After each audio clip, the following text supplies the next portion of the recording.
Hi, I'm Martin Shkreli, and we're doing lesson 8 of finance. And I prepared some new material, and I'm going to refer to the PowerPoint that I tend to use. So there was some confusion. I got some questions about shorting, and shorting tends to confuse people. So I made this little slide that's pretty basic, and I think everyone understands the concept of buying a stock, and you get a positive return if that stock appreciates in value. So if you bought 100 shares of Google for $100 and then you sold it for $200, it makes sense that you made $100 a share. And obviously you had 100 shares, so you made $100 for each of those 100 shares. So you made $10,000. That makes a lot of sense. We buy stocks with the expectation that they'll appreciate in value. With shorting, it works the other way around. We actually sell the stock first, and that's something that is, I think, a lot of pretty complicated to people. That's some concept that is a little frustrating, and I think that's one of the reasons people tend to avoid or not understand short selling. I think even professional investors don't really understand how short selling works on many levels. But when you short a stock, you actually have to borrow. Say this is a bunch of all the IBM shares. There's like a billion or maybe 1 billion or 2 billion IBM shares. So you go and you borrow however many you want to short. Say you wanted to short 1,000 shares of IBM. You borrow those shares, and when you borrow something, usually you have to pay some interest rate. So you pay a small interest rate, probably less than 1% annual interest rate. And you sell the stock. You sell it in the stock market. Right now, what's IBM stock price? It's $142. So if you sold 1,000 shares short at $142,000, $142 each, you'd receive $142,000. And let's look at two scenarios. Let's say one scenario is the stock went to 100, and one scenario is the stock went to 200. So right now you have received $142,000 in cash, and you are short 1,000 shares of IBM. You have a negative symbol next to the quantity. Your brokerage statement might say quantity, and it would say IBM, negative 1,000. Cisco, let's say you owned 1,000 shares. And this, we use the terminology, we say, I'm long Cisco. I'm long Cisco. And you never say, I hear a lot of people saying this, long on Cisco. You would never say that. It's long. Long is the verb. And it doesn't take an argument. So it's, I'm long Cisco, or we're long Cisco, or something like that. And you would say the opposite. Say, I'm short IBM. You could also say, I've sold short IBM, something like that. And so you're short IBM at $142 a share. That is your basis. That is your basis. This might be easy to you, but a lot of people are confused by this, Casey. So we want to encourage people to understand it. So in any event, please just block or time out anyone who doesn't comply with the rules of the chat. Okay, so in any event, let's say the stock went to 100. Let's say the stock went to 100. You'd make money because you shorted it at 142. In fact, you'd make $42 a share. And to close out your short, you would have to buy 1,000 shares of IBM. And then you can return the shares that you borrowed back to their original owner. And you'd have to pay a small interest fee, which is hopefully so small that it wouldn't matter. Now, if the stock went to 200, you'd be down $58 a share. So you'd actually lose $58,000. And eventually you might decide to close out your trade. The same way if you bought a stock like Cisco for $50 and it went to $20, you might say, you know what, I've lost enough, I want out. You might also double down, who knows? Anyway, that's sort of the sort of nature of it. Okay, so now with that being said, let's go to a new concept that I want to teach. So I want to give you sort of an introduction to Wall Street, and this is only 2 slides, so it's not going to be too in-depth, but I think a lot of people are not familiar with this. So we're going to sort of define Wall Street in a picture style, and this may not be a complete diagram of Wall Street, but I think it's pretty good. And we're going to segment Wall Street into 2 parts, the buy side, or we'll just call them investors, And then the other side is the sell side, or a better word for it is just saying investment banks. I think the whole buy side, sell side names are a little silly. I just like to say these are investors and these are investment banks. Investment banks service the investors. They're basically service providers. So in any event, there's a few different kinds of investors, and we went over this a little bit. Mutual funds like Fidelity, Wellington, State Street, Putnam, Capital Research. And then there's hedge funds like Renaissance, Oxif, Citadel, Millennium, Oaktree, and Paulson. But these aren't the only two kinds of investors. There's plenty of other people. In fact, I should add individuals, the most important thing of all. So pension funds, insurance companies, corporate America, sovereign wealth, individuals, all of these folks in aggregate manage just as much, if not more, than the mutual funds, who manage quite a bit more than the hedge funds. The investment bank side is a little bit different. So you've got investment banking, which is where most of the money is made. Most of the money is made. And these are investment banks. Here's a partial list of investment banks. Bank of America, Citigroup, Credit Suisse, Deutsche Bank, Goldman Sachs, JP Morgan, Morgan Stanley, RBC, and Wells Fargo. Those are a few investment banks. And what they do is they'll lend to companies, they'll arrange lending, and that involves often underwriting, which is the process of selling a security to the public or to investors. So they sell your company's security. Let's say you're IBM, you want to sell $6 billion of debt. Well, you would have to hire one of these banks to do that. You couldn't just go out there and say, oh, I'm just going to sell it myself. It doesn't work that way. You need a bank that has relationships with all of these investors. You might want to buy in other companies. So do you need M&A advice? And that is useful. So investment banking is a pretty big part of these companies, these investment banks' profits. The other thing that they do that is profitable is they do different services for these investors. So they'll actually conduct trades, or they'll prime brokerage or broker their money and deposit their money for them and clear their trades and things like that. And finally, these banks issue securities research. They give buy and sell recommendations on securities, and these are generally not considered or thought through too heavily. Every now and then, 1 out of 100 maybe of these sell-side securities analysts will be useful, but in general they're pretty biased due to the conflict of interest that exists with investment banking, despite the rules that exist to separate those two, despite that. In any event, one of the things I wanted to say, and one of the things that took a long time for me to learn and was very painful for me to learn, is that when it comes to stock market recommendations, they're never worth listening to. They're always worth ignoring, no matter who they come from, including Warren Buffett or Carl Icahn. I think stock recommendations are worthless in many ways. Now, they're not completely worthless. Obviously, there can be good stock picks from people, but I think that you should spend your time more efficiently researching yourself. The first thing I definitely would not look at is investment bank opinions. Then I certainly wouldn't look at other investors' opinions or their holdings. You can look up an investment fund's holdings. I would worry about learning securities by yourself and learning lateral skills. I would definitely not spend my time looking at other people's opinions. It's not that they're completely worthless. It's that you want to win at the game of your own time. You want to bet on yourself and short everyone else. And the long short game of your time is the most valuable thing you have. And listening to other people and thinking about other people's stock picks is not going to get you very far, in my humble opinion.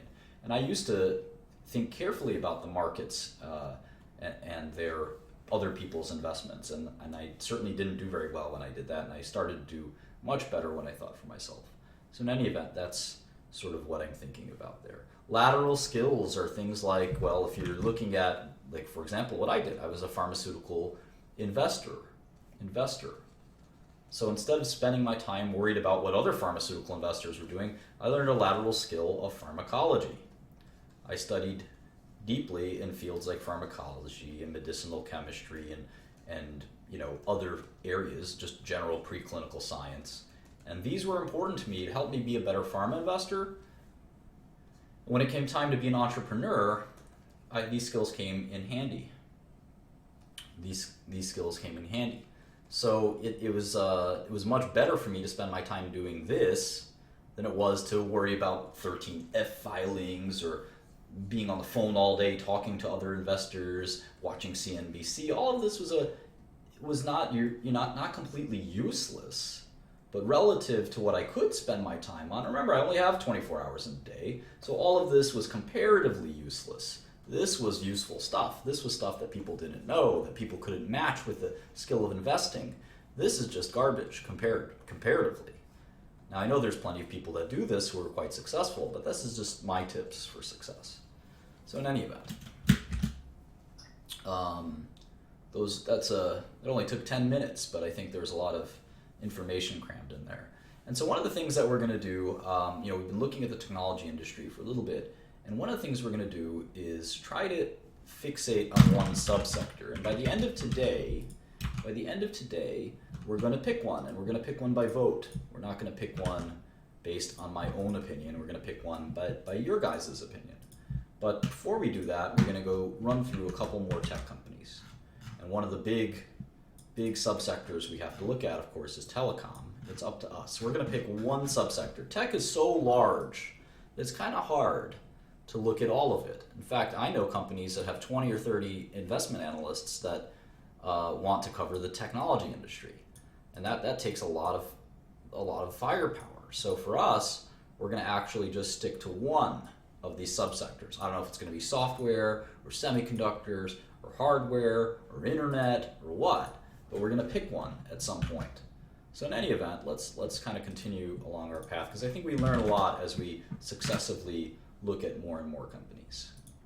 So Alibaba is one such company, and Alibaba does not file 10Qs and 10Ks, and this is interesting. The reason they don't do that is because this is a company that is based, as you can see, they're not based in the US. They are based somewhere else. I think they're maybe based in China, for instance. Let's take a look. I don't know, I can't tell by reading this.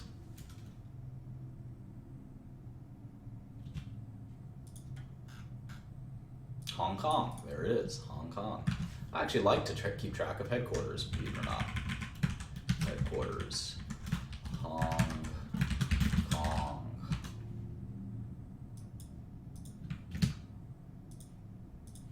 All right, so Alibaba. I don't know anything about this company.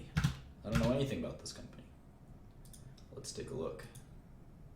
Here it is, December quarter 2015 results. Alibaba today announced the results. Alibaba had an outstanding quarter, reaching a milestone of over 400 million annual active buyers and continue our unrivaled leadership in mobile. Our proven ability to deliver an unparalleled consumer experience, help merchants attract buyers, will drive future growth in our core business. Sounds like an e-commerce company, doesn't it? Said Daniel Zhang, Chief Executive Officer of Alibaba. We remain focused on our top strategic priorities, including global imports, rural expansion, increasing our footprint in first-tier Chinese cities, and building world-class cloud computing business. Okay, really sounds like Amazon, huh? We had excellent results. We achieved impressive revenue growth, and we're increasingly monetizing the user activity in our marketplaces, particularly mobile devices. In this quarter, revenue grew 32% year over year, and China retail marketplace revenue grew 35% year over year, said the CFO, Maggie Wu. Meanwhile, we generated strong free cash flow of $4 billion this quarter. Okay, well, if you generate $4 billion a quarter, that means you're going to generate $16 billion a year, right? And I know this is a $180 billion market cap, so it's kind of interesting. That's like 10 times earnings or something. I don't know. We'll have to read more, because their fourth quarter was probably higher than normal. But in any event, the shares are $74.01, and as we know, the price per share has nothing to do with the market cap. It has nothing to do with the market cap. I'm going to put in e-commerce for now, because that sounds like what they are. Let's keep doing this. Of course, I've heard of Alibaba. I'm just kidding around. Assume from the beginning that I've never heard of it, right? We'll definitely look at Samsung at some point, for sure. Anyway, let's see if we can see some financials.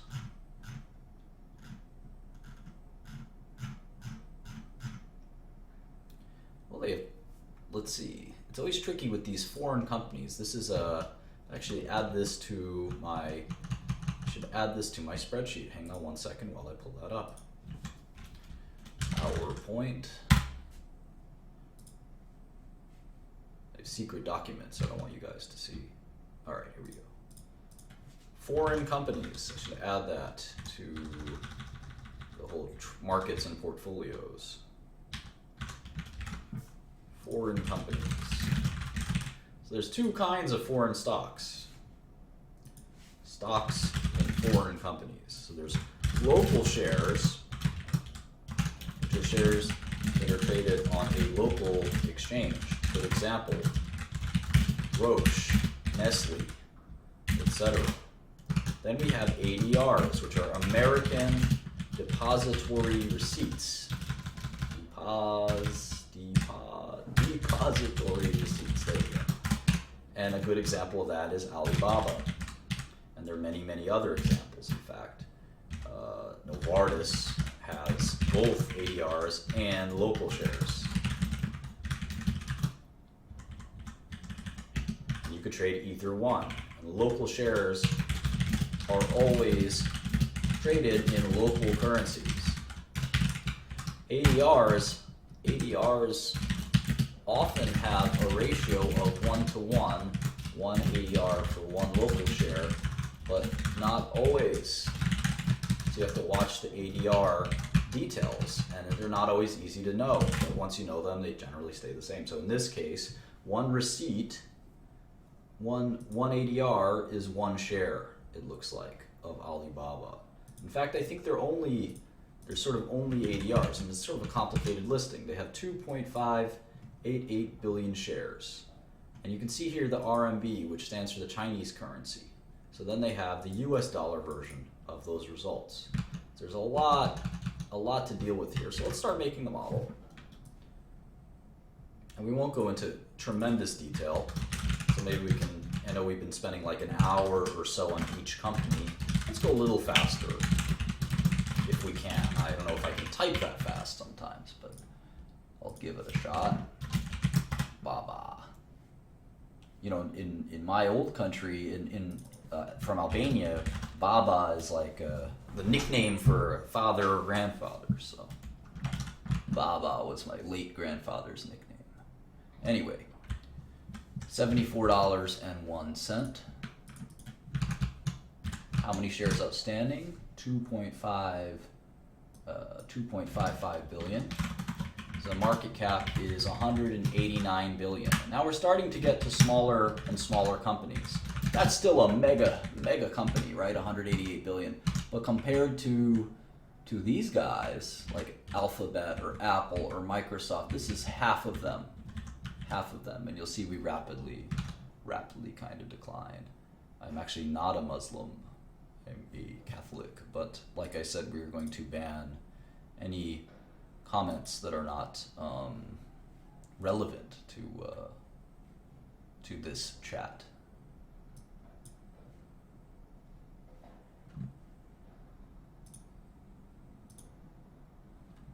All right, you can always increase your resolution if you have trouble seeing the Excel.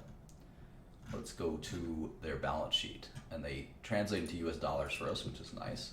So you can see they have $18,258,000 or $1 million, 18,258, and that's the Q415. All right.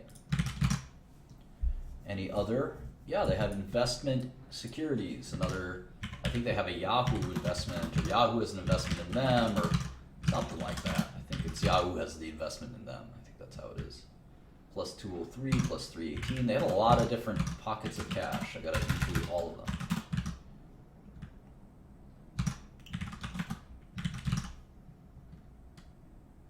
Here's their debt, 8 billion of debt, plus the current bank borrowings and non-current bank borrowings. There we go. So their enterprise value is 161 billion and 27,857 in net cash. So their enterprise value is the lowest we've ever looked at, which is 151 billion. And in fact, IBM has so much net debt that IBM actually has a bigger enterprise value than Alibaba, which makes IBM the 6th biggest tech company we've looked at, and Alibaba the 7th biggest. And depending on how much cash these guys have, Tencent, Oracle, Intel, Cisco, etc., we'll see who the top 10 tech companies of the world are by enterprise value. Right now, Alphabet is the biggest, with Apple being the second. Anyway, let's go back to the model. All models inevitably have some form of revenue. All businesses have to have some form of revenue. At least all corporations.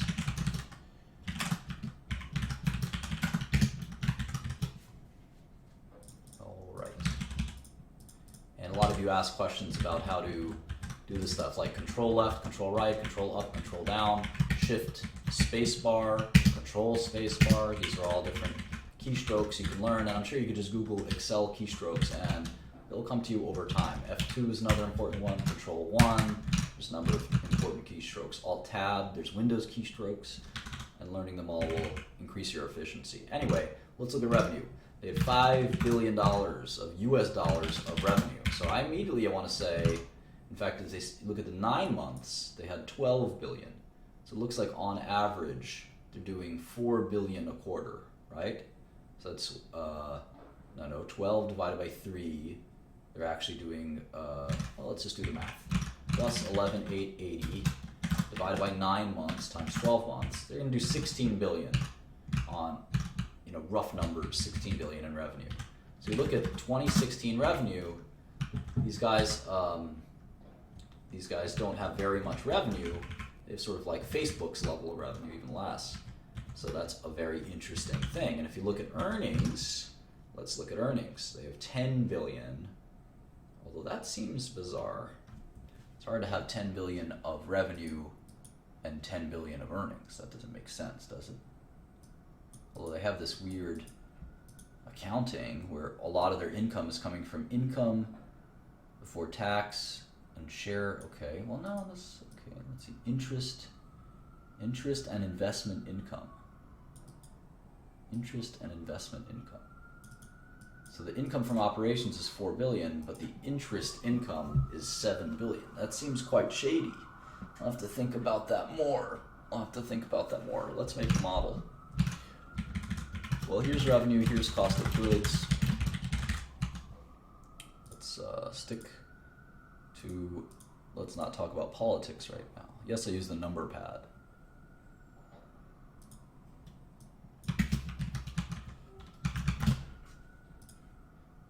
All those numbers up there are negative. I'm not sure what you mean by that. All right, 5,333, cost of revenue. Their gross margins are awfully high for a retailer, so it makes me wonder if they're a retailer. It's a lot of gross margin, 70%. I mean, look at Amazon's gross margin is 20%. So 68% gross margin doesn't strike me as a retailer. This is a mysterious company. I'm really gonna be interested in understanding this better. Alibaba. Well, there's a reputation that Chinese companies have for accounting irregularities and other, we'll just come out and say it, they have a reputation often for fraud. So we have to be quite careful when we look at a Chinese company, and that's not an attempt to be, there's a lot of great Chinese companies obviously, but this automatically makes me wonder. Product development, we'll just call that research and development. They have sales and marketing and general administrative. So here's operating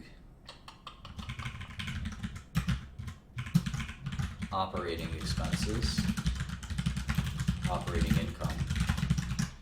Now they have this crazy, okay, well, it's not so bad in this quarter, right? Income from interest and investment income is 455 million. Still a lot. I wonder where it's coming from.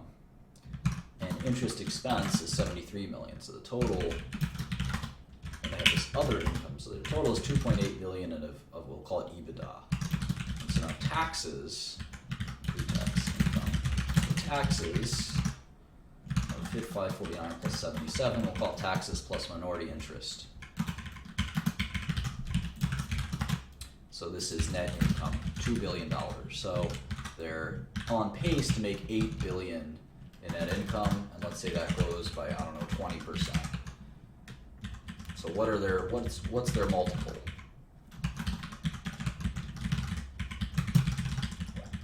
What's their earnings multiple? Let's see. 16 times earnings, or 13 times earnings. Pretty attractive. Let's see what their growth rate is, though. We haven't even looked at their growth rate. They're not really, they tell us it in RMB, the Chinese currency. So that's a bit of a pain. We can use the Chinese currency if we want. But we can see that it grew 34,543. We can actually do it like this. 34,543 divided by 26,179. So local currency's revenue grew 32%. That's a lot. So you get 32% revenue growth, close to Facebook's level, close to Amazon's level, but at half the price to earnings, half the enterprise value to earnings. That seems like a bargain. It seems like a bargain. Their operating margin is also very high.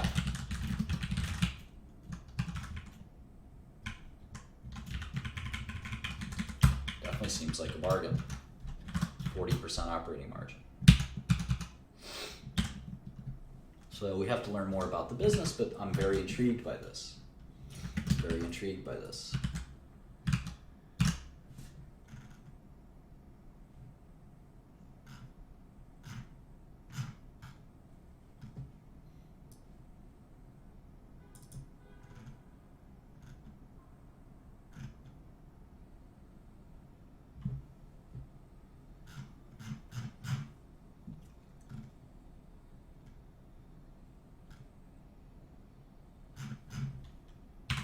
Let's read some more. China retail marketplace revenue and mobile revenue.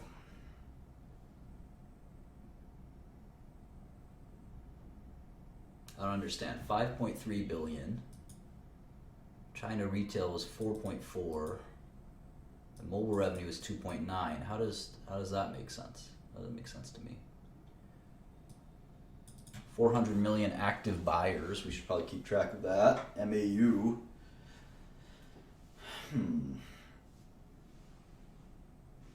Well, maybe we're not going to arrive. Maybe our goal isn't to arrive at what is the value of the company. Maybe we'll stick to just trying to figure out what sector we want to focus on.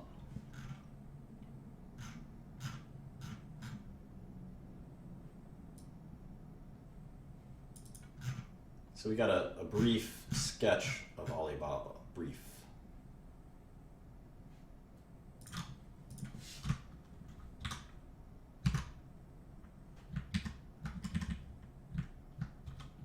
Let's get a brief sketch of Tencent.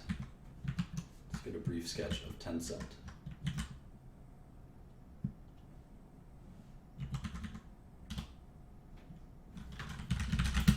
Tencent may not even file SEC filings. They don't even have an ADR. Let's take a look. This is sometimes called a level 3 ADR, which is a kind of a non-sponsored ADR.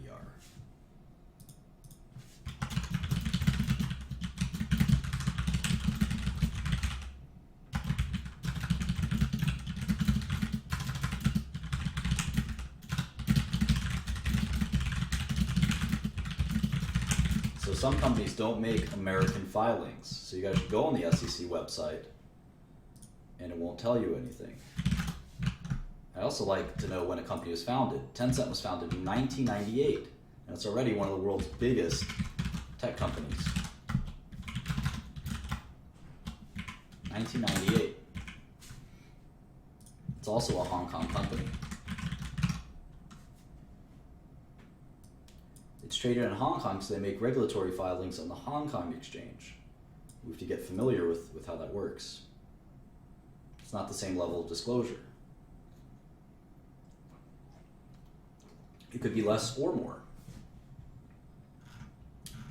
So let me show you how to make a foreign model. It's pretty much the same business, except we're going to sort of think of it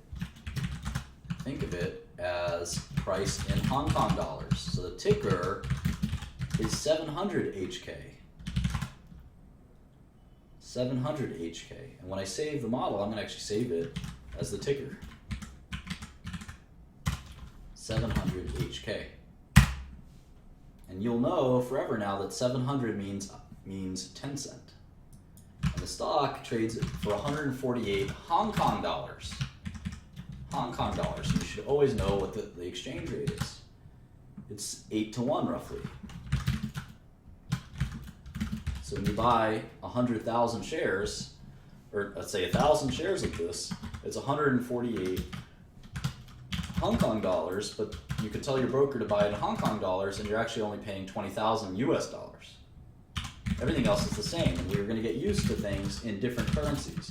So we're going to look at their cash and their market cap and their debt all in Hong Kong dollars. They probably don't make filings with the SEC. We can check. I doubt it. 1 cent. Nope. Here's an ADR. Nope. So they don't make SEC filings. So we got to look at the Hong Kong filings. It's very, very different. So when I look at a company like this that I don't know a lot about, the first thing I do, even though I'm tempted, look at the balance sheet, and if it's right in my face, maybe I'll do that. Let's go here. And you can see they're doing it in the RMB. The RMB, the renminbi is also the CNY, and that's a different currency from the Hong Kong dollar. So it's a little confusing. So we actually have to make that adjustment here. The cash is going to be in the Chinese, let's say RMB. So the market cap, we have to like translate all this stuff. It's a little frustrating. There's no 18K, 6K, 10K. There's no filing whatsoever. And that's common for a foreign company. Why should they file with the SEC? They're not required to do that. This stock isn't traded in America. So in some countries, the balance sheet is backwards. You actually have the cash in the bottom in many different countries. So we go from the bottom and you see how much cash they have. They have 46 billion Chinese dollars or Chinese yuan or renminbi. So you add all this up the same way. And you can see there's different, like, what's a term deposit? What's a term deposit? That seems like cash to me, but you don't normally see that phrase in the US, term deposits. Term deposits. Available for sale financial assets, well, that's sort of an investment, right? 31446. Investments in associates. That's tricky, but let me put it as cash for now. Investment properties. Investments in redeemable preference shares. Okay, I think I've got all the cash accounted for. It's 205 billion. 205 billion. That's a lot. Wonder if they have any debt. I wonder how many shares outstanding they have. I wonder a lot about this company. I'm very curious about it. Where are the liabilities? There they are.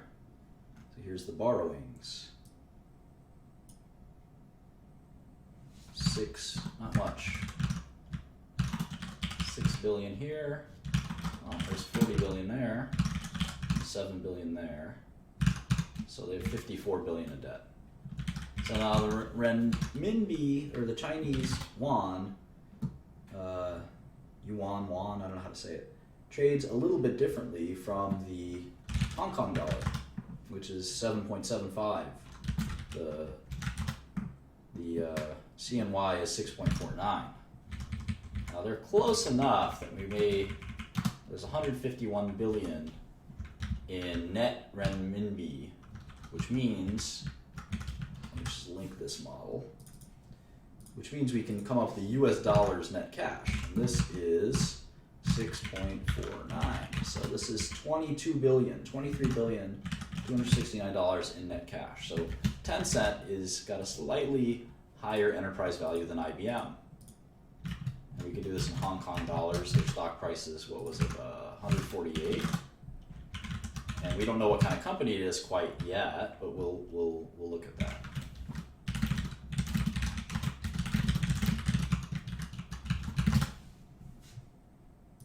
We could also do net cash in Hong Kong dollars. back convert to Hong Kong dollars, because that's 7.75. This will help us get the enterprise value. Just do this minus this. We just need to know how many shares there are. We don't know that yet. Let's take a look. Hopefully it'll say here somewhere. It's funny, not every company actually will say how many shares outstanding they have, especially in Europe and Asia. I've noticed that.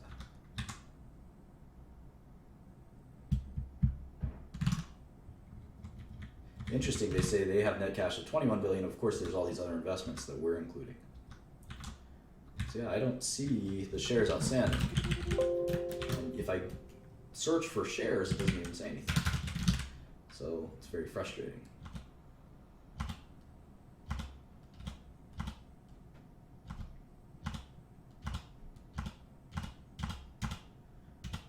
Now there's different places you can just look up how many shares outstanding there. Bloomberg is one of them. I can just type 700 HK, equity DES, and then I see the shares outstanding is 9 billion. 9 billion shares outstanding. So maybe we'll plug that into the model. 9404, and the market cap is $1.3 trillion, which makes you scratch your head, but if you translate it from Hong Kong dollars, you'll see that it's 180 billion. $180 billion, which makes much more sense. So that's perfectly reasonable. 1.3 trillion Hong Kong dollars. All right, so what the heck is Tencent? They have a description in the back here. Let's read that. Let's start there. About Tencent. Tencent uses technology to enrich the lives of internet users. Every day, hundreds of millions of people communicate, share experiences, consume information, and seek entertainment through our integrated platforms. Tencent diversified services include QQ. QQ. Okay. QQ Games platform, Tencent News, and Tencent Video. And WeChat. WeSin or WeChat. QQ Game. Tencent News. And Tencent Video. I know they have League of Legends. That's probably a very small part of their business, but Riot Games. Let's leave it at that. So I'm just gonna write internet. It's an internet company. Let's leave it at that. Now let's make their model. And the model is gonna be in RMB. Remember, the model will be in RMB, and we don't have to write RMB, but let's do it there just in case you get confused.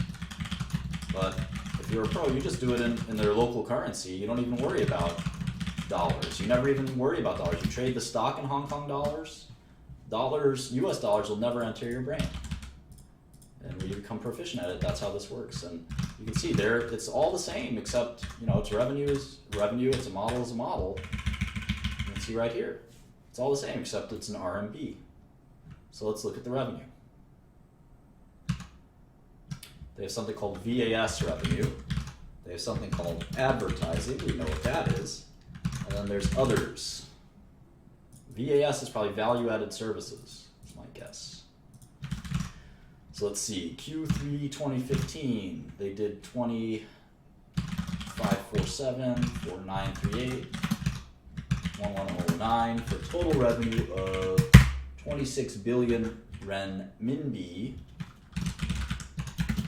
which is like 5 billion US dollars, right? 5 billion US dollars. I don't know why they have two columns here. That's kind of interesting. Oh, they've got the prior quarter as well. They've got the prior quarter as well. So let's put that in. That's pretty handy, I would say.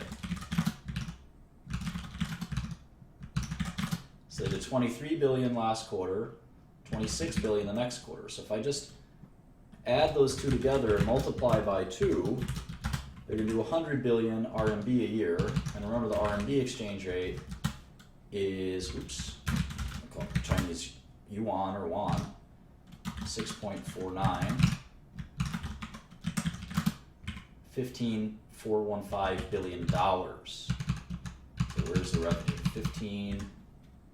$15.415 billion. How about earnings? So let's go to the model.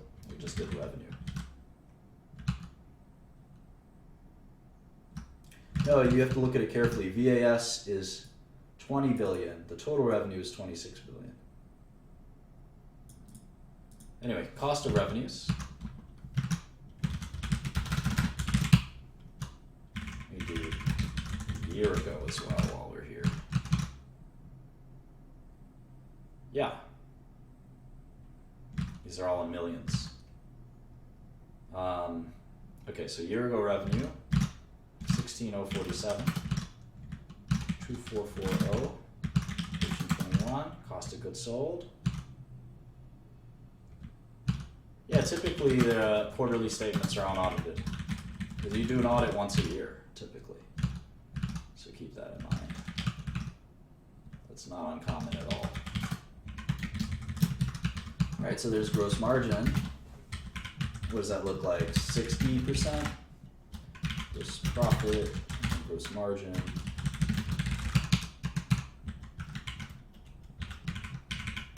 %. And what's year over year? Big growth rate. 35%. Wow. Well, I don't know what makes their cost up. Content costs money. You know, any media company, content costs money. But 34% growth, pretty incredible.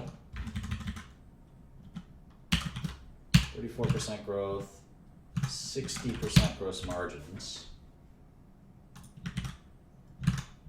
It's amazing how big this company is, you know. But the margins are very high as well. So let's see. Sales and marketing and G&A. So G&A was 4,380. Sales and marketing was 2042. So we'll call these operating costs. And this is operating income. Sales and marketing, G&A.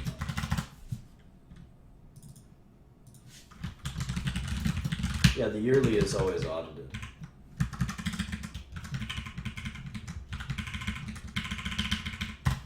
%34 operating margin. It's remarkably similar to Alibaba. Anyway, then they have the kind of other, so interest income and other gains.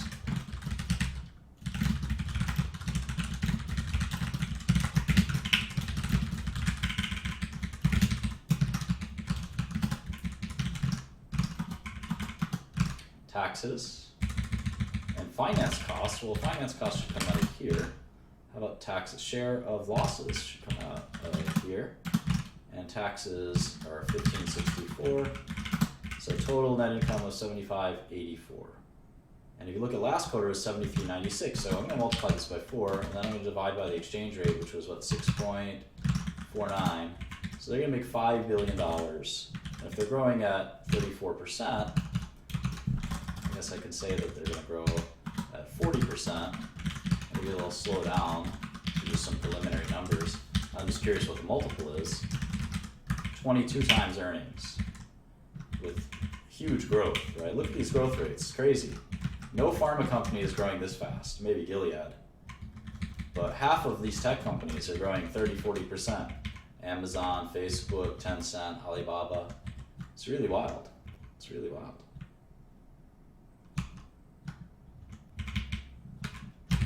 So let's do this one. And can anyone go to QQ.com while I go to this and tell me what QQ.com is? You guys can pitch in and do the work with me. What the heck is QQ.com? You could be my investment analysts. Are you even looking at the right numbers? I don't think so. Let me do this one more time.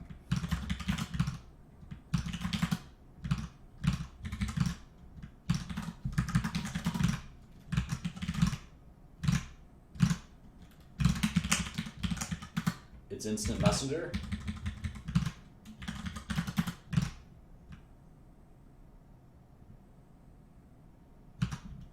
It's in Chinese. All right.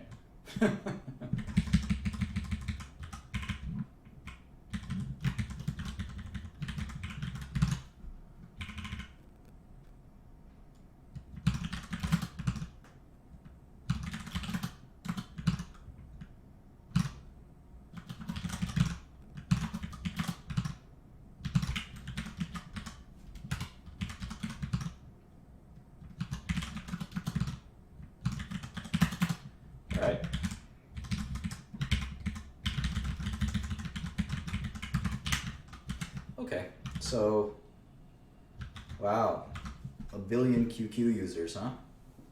That's like, it's like twice to 3 times as many people as live in our country.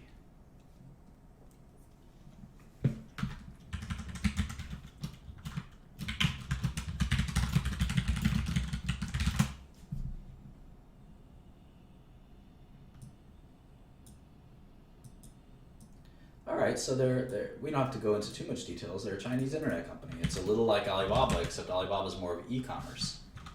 Sounds like Alibaba's more e-commerce, and this is more internet. Let's do Oracle real quick.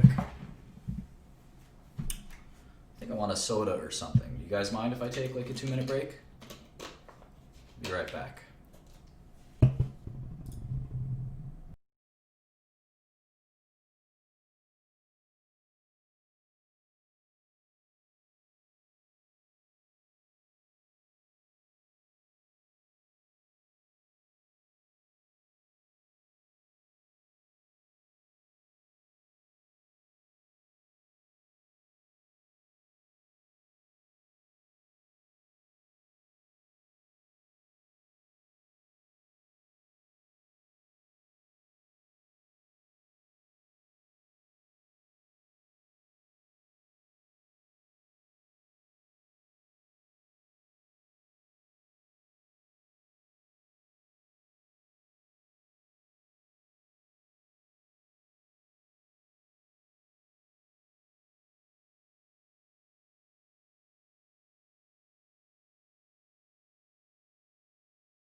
All right, I got my cherry Coke and I'm ready to rock.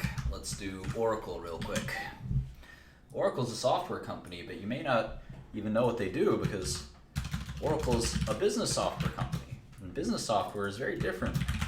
Very, very, very, very different from most software. So Oracle stock price is $39. It's a US company. I think they're headquartered in California. Is, and they thankfully make some SEC filings, so we can just go here. My mic is on, right? Okay.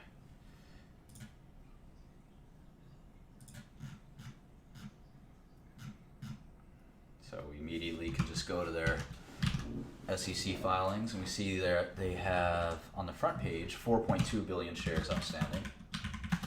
They're a $160 billion company. It's one of the big boys of technology.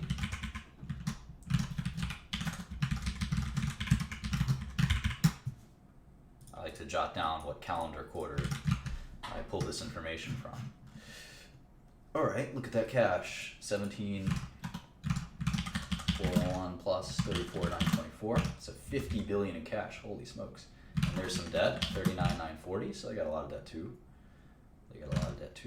Another $2 billion in debt. I wonder if they have any investments or anything. Nope, doesn't look like it. All right, so they have, that's pretty much it. About 10 billion in cash, net cash.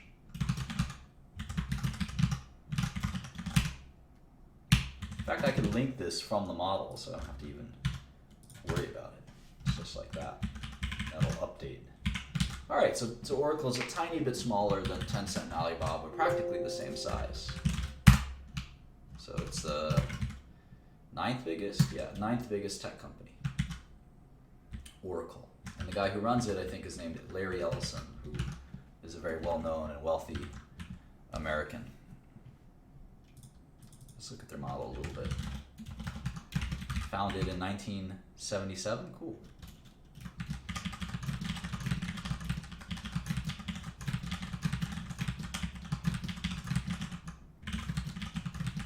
See, all the models have the basic same format: revenues, costs, earnings.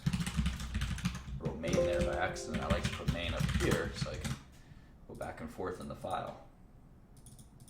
Anyway, here's some, whoa, they really changed the way they report revenue. Holy smokes. They got cloud, they got all this stuff. Let's try to keep tabs on this. Cloud software as a service. Okay, let's just write cloud SaaS, software as a service. All right. And that's Q3 or Q4 or whatever. This is 484. Then they have cloud infrastructure as a service, IaaS. New software licenses. So this is just license revenue. So their main software is database software, which we'll talk about in a second. License updates and support, 4683. Hardware support.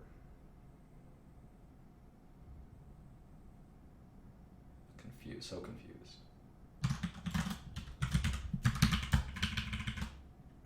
All right, and then total services revenue.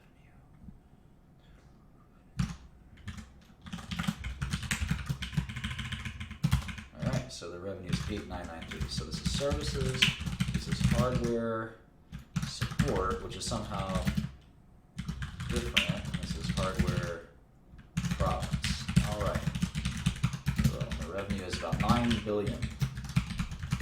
9 billion. You could see it was higher last year, which is telling you something. They're one of these old tech giants that's kind of lumbering and not quite disappearing, but having problems. You can see their license revenue has dropped big time, and that's really important. You'll see license revenue is crucial to an enterprise. This is called enterprise software company. You see 9598. 8993. So revenue dropped, but it probably had some currency impact. When you have such low growth, the currency can actually swing it more than anything. So revenue growth year over year is negative 6%. Negative 6%. Negative 6%. That's actually the worst revenue growth of every major tech company. Oracle's dead last. Worst revenue. Oh well. Let's see what so if it's 9 billion a quarter, 2016 revenue might be 36 billion. You know, we're just gonna put that out there. Let's do the rest of the model.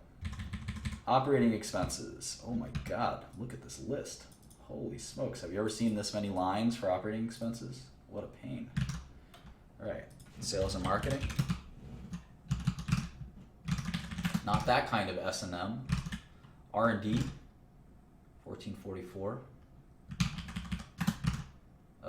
Cloud software as a service and platform as a service. This is insane. I don't know why they would do all this. Such a pain in the neck.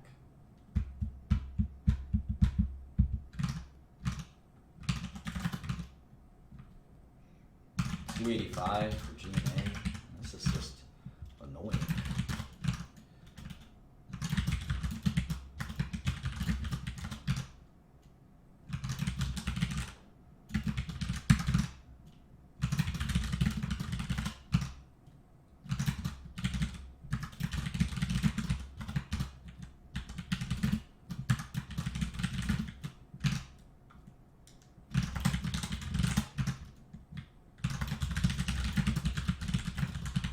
Thank you. I know, I would have recognized the typo because it wouldn't add up. But it's still helpful for you to point it out. Thank you. All right, so 3.4 billion in EBITDA. That's about right. Interest expense, minus 371 plus 84. So pre-tax income 3 billion. Taxes of 471. Net income of 2.7.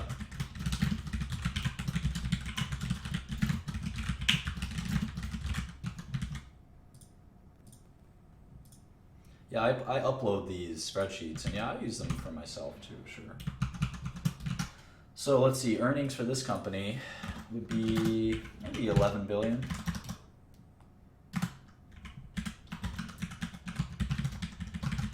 So the multiple is 14 times earnings. 14 times earnings. So pretty low multiple. We can actually do an average multiple if we want as well. The average tech stock trades for 29 times earnings. Of course, we're including Amazon, so we can actually do this kind of neat thing in Excel. It's called trim mean. And you can take this and you just say, give me the 80% median.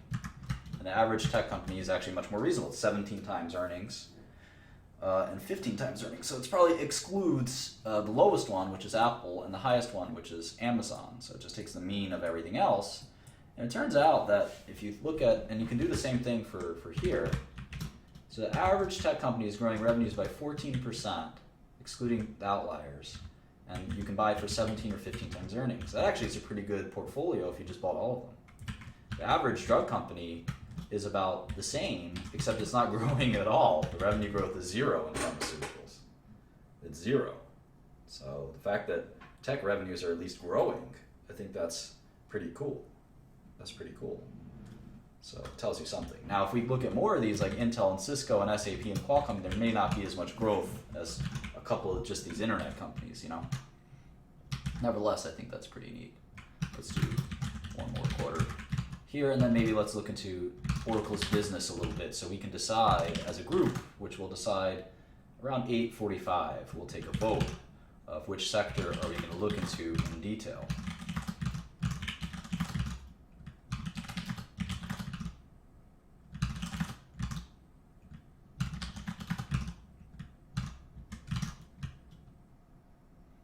This right? I don't think I did. Yeah, I did.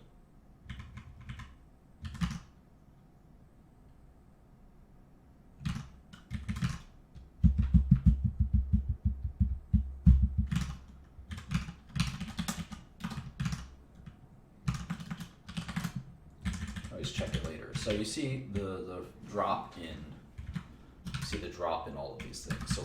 So gross margin is a little hard to calculate for this company. We can eventually do it, but let's just calculate the operating margin. It's pretty high. It's pretty high. 39%.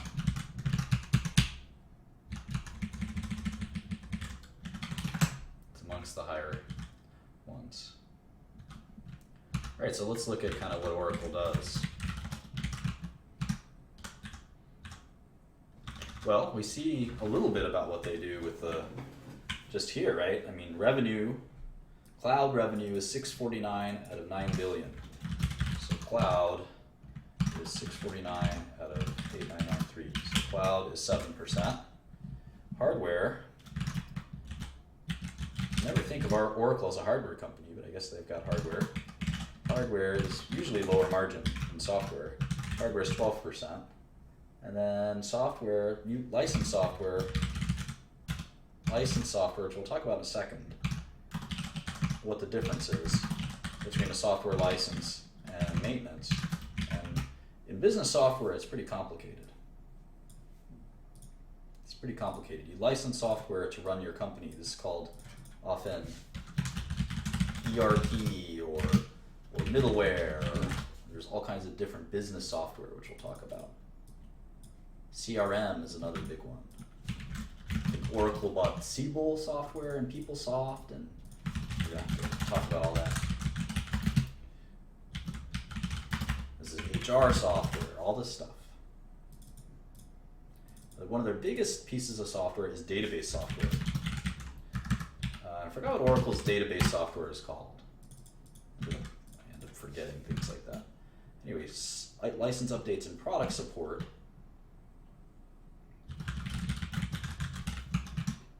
is 4683 over 93, and services should equal 100 soon. 861 over 890. So here's their breakdown, and I'd like to be able to break down these two some more, because I don't know how much is database versus ERP versus middleware, but obviously the big competition is software as a service, including CRM.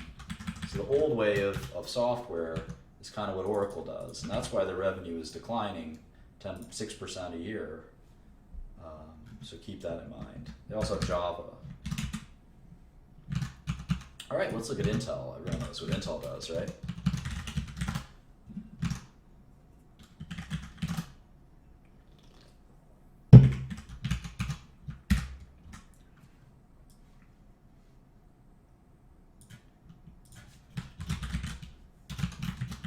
This technology industry is so fascinating. It's so much more interesting than the pharmaceutical industry.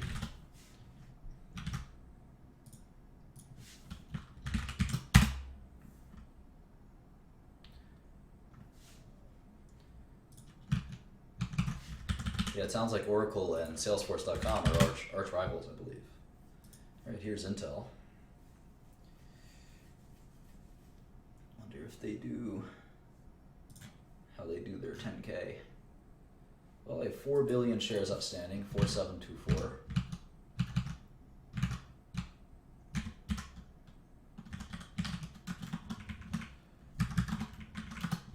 So, $150 billion company.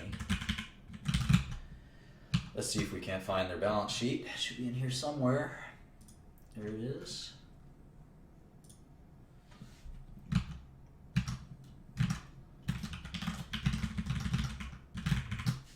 So Intel is like the only hardware company in all of this. Maybe Apple is the only other one, right? So it's interesting. Here's hardware in Apple, and everything else is, software. Well, Amazon's a retailer, IBM's a consulting company, but you can see that a lot of these are kind of like software based. Intel's a hardware based company. You can see the hardware companies never really end up becoming much, although Apple kind of is a consumer products hardware company. So, but you can see a lot of the hardware companies aren't that valuable. So it's kind of interesting. Intel being the kind of granddaddy of them all is very valuable, but it's not the size of Facebook or Google. So it kind of shows you software is sometimes better to own than hardware, but we can debate that some other time. Intel hasn't, I don't think their stock price has grown in a decade or many decades. Let's see.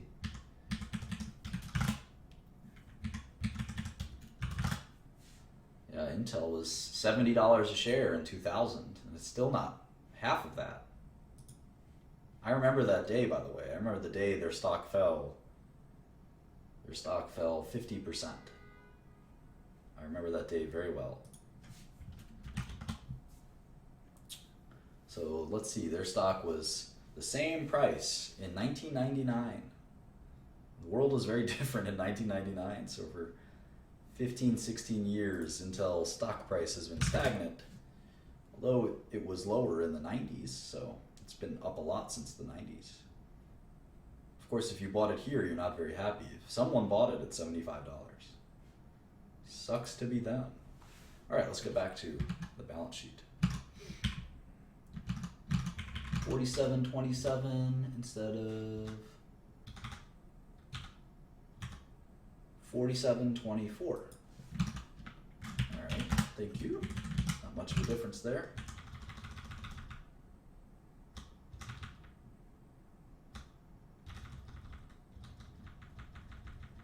All right, where's that balance sheet? All right, 15308, 2682.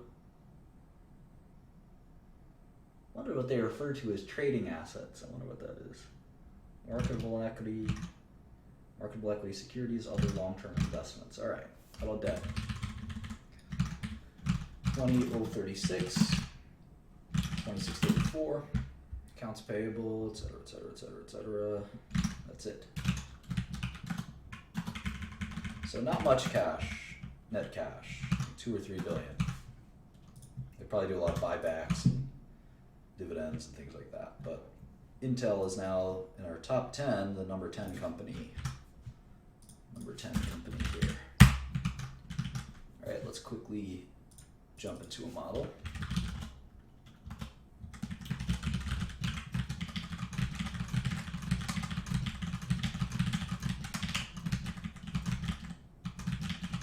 Just do one quarter to get a flavor for what Intel looks like.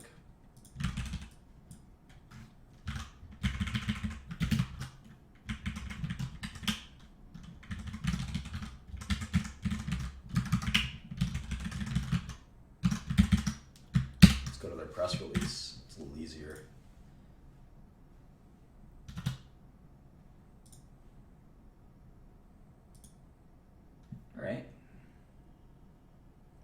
Record quarterly revenue. How about that?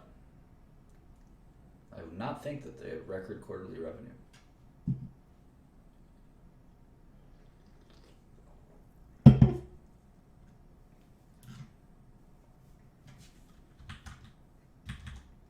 See if we can't find an income statement. Here it is.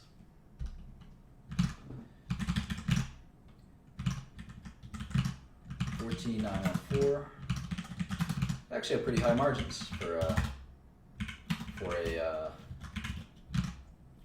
hardware company. It's a very clean income statement, only a couple of lines. I like it.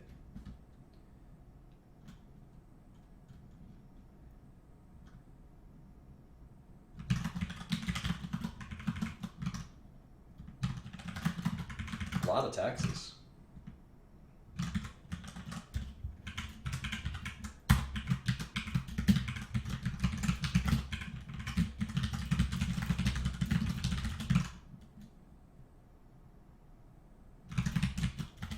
They spend more on R&D than they do on marketing, general, and administrative. That's a unique, pretty unique. A lot of money on R&D.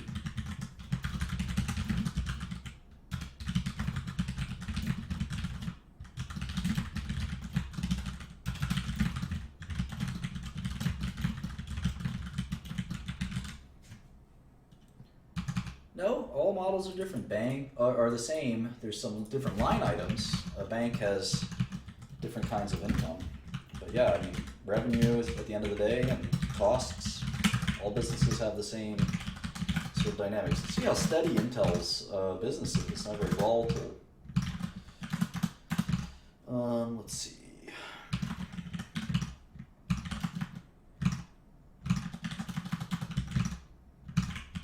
Sort of it's very much a barriers to entry business. It costs a lot to make semiconductors on the scale that Intel makes them at. They don't really have much competition. So 1% revenue growth.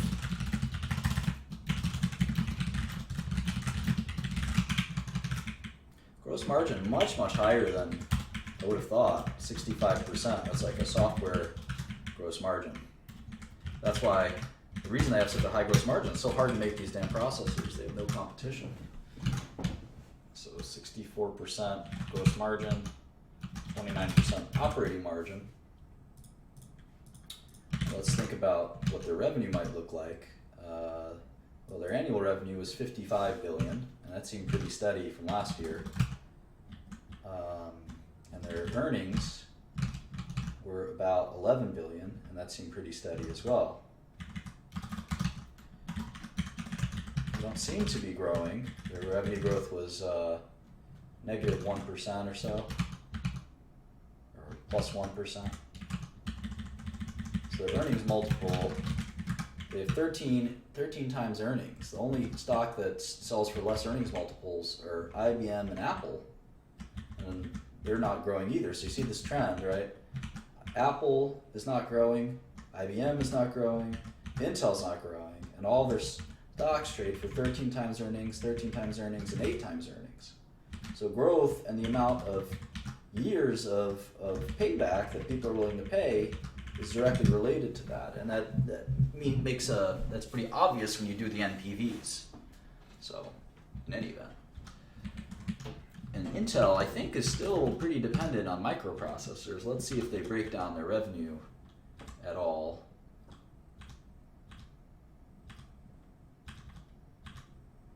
Here it is. So they have client computing, which is kind of their processing business. Let's go back to the model. Client computing group, that's processors, right? 8756. And then they've got this platform data center 4308. I don't know what that is. And then they've got software, 543, a very small business for them. They've got other. So the total should equal 1494, 14914. It doesn't appear to, maybe due to a typo. Let's see, 625, yeah, little typo there. Should be 625. No, there's one more group I'm missing. There's an Internet of Things. Internet of Things group. Whatever that is. That's like putting chips in everything, right?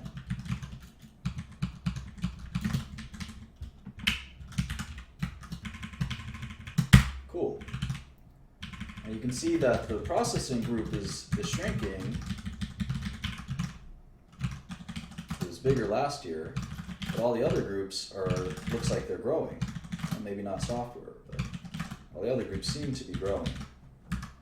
So I don't know what the desktop PC market will look like, and I don't know if they're only desktops. I'm not so sure. I'm guessing they do. Let's look at the 10K. Maybe they'll break it down further for us somewhere in here. Client computing. They have the Intel Quark, the Intel Atom, the Pentium, the Celeron. I'm gonna write all these down. Quark, Atom, Pentium, Celeron, Core M, Core I think I have an I. Xeon, that's for servers, right? Xeon Phi, and Itanium. We gotta learn about all these processors.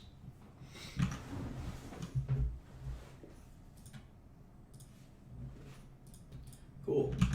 How about Cisco? I don't know much about Cisco.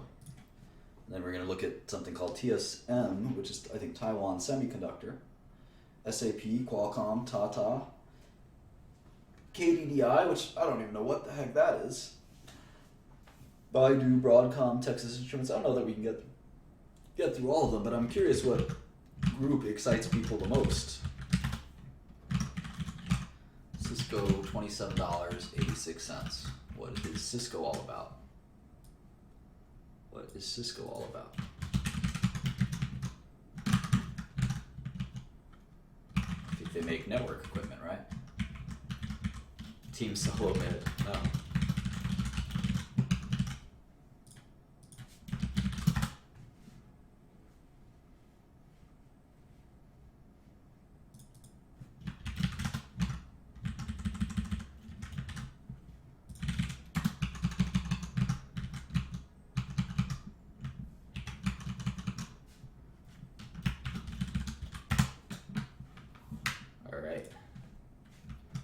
Let's pull up their file.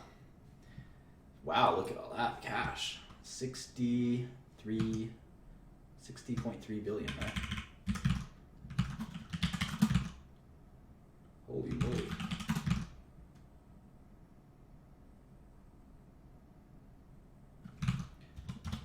$60 billion of cash. They have some debt though. So we gotta net out that debt. 3 billion here. 21 billion there. Looks like it. Right.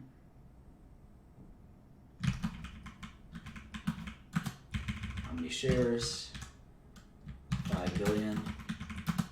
All right, so their enterprise value is much lower than their market cap due to the significant amount of cash they hold. That should make sense to everyone. If it doesn't, you gotta go rewatch some of the lessons or read the PowerPoint. Their enterprise value is only 100 billion. Is really, I think, really telling.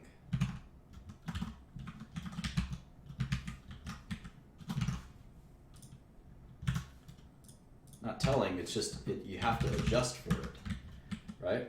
You have to adjust for it.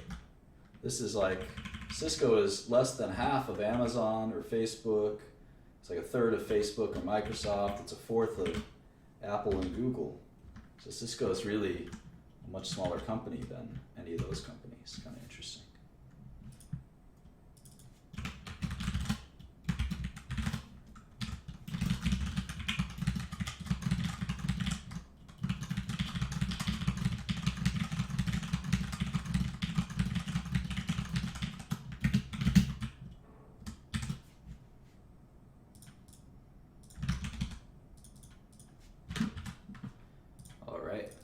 few quarters, or maybe 1 quarter. I like this simplicity. Product, service.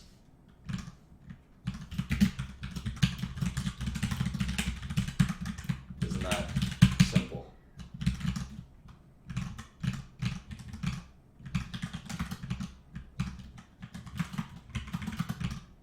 Cost of sales.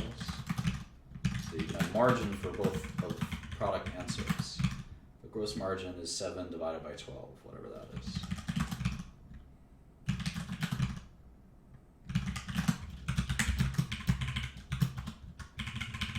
Operating margin is 3.5 divided by 12.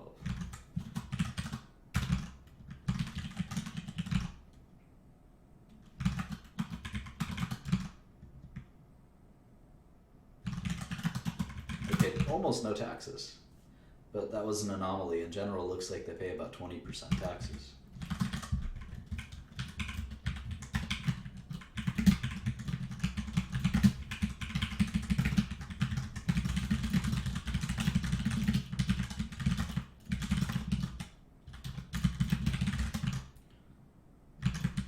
See, Cisco has much more sales and marketing than R&D. Let's contrast that with Intel. It's kind of interesting. Wonder what the heck Intel is doing in that R&D lab.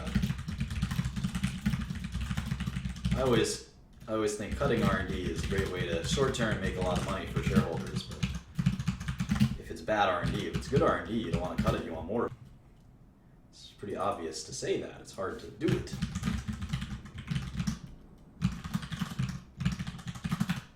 See, their revenue was stagnant year over year as well. So Cisco is another kind of lumbering tech giant, like a slowly dying dinosaur, like in the land before time. Feel bad for that dinosaur who dies, right? Didn't that make you cry when you were a little kid?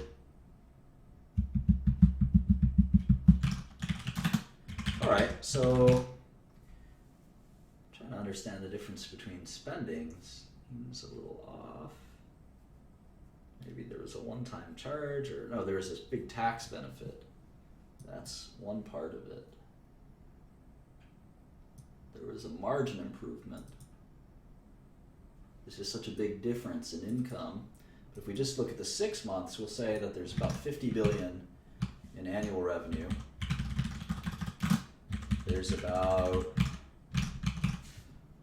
11 billion in earnings. So if you look at the earnings, it's really remarkable.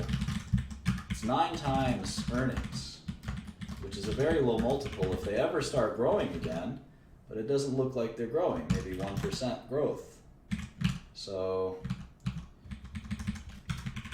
this is a common theme. These low growth companies trade for very little on an NPV, or not an NPV basis, but a price to earnings basis. But it doesn't make an impact on the NPV, because the NPV accounts for all of that. So it's not like a stock trading at 9 times earnings is any better than a stock trading at 100 times earnings. You still have to calculate it out. Obviously, the market is going to pay a higher price, as it should on an earnings basis, but it may not pay a higher price on an NPV basis. The best bargains could actually be the stocks that look to be the most expensive on a PE basis. That's why PE doesn't make sense to spend a lot of time looking at it. It makes sense to spend a lot of time trying to find real value. Anyway, the margins are 62% versus 29%. And then now let's sort of look at what exactly does Cisco do? What exactly do they do? And the 10Ks are best for that. The 10Ks are a lot of fun to read, in fact. Here's a 10K. And you can see how the company describes it in their own words.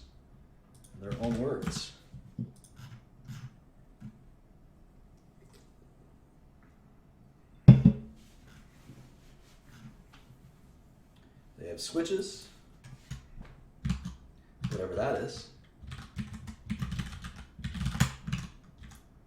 They have routers, whatever that is. And they have all these different kind of WebEx. They've got call center, IP phones, call center, all kinds of stuff. Cisco Spark, I've never heard of that.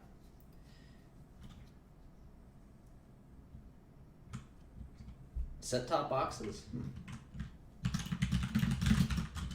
Interesting. Modems.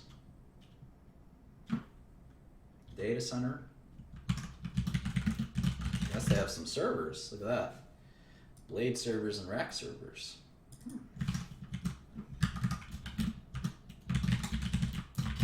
It's pretty diverse, but same theme. A lot of routers.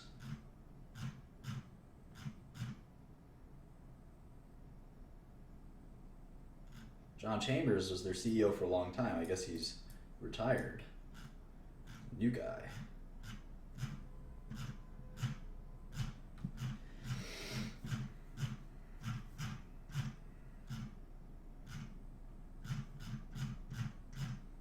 All right.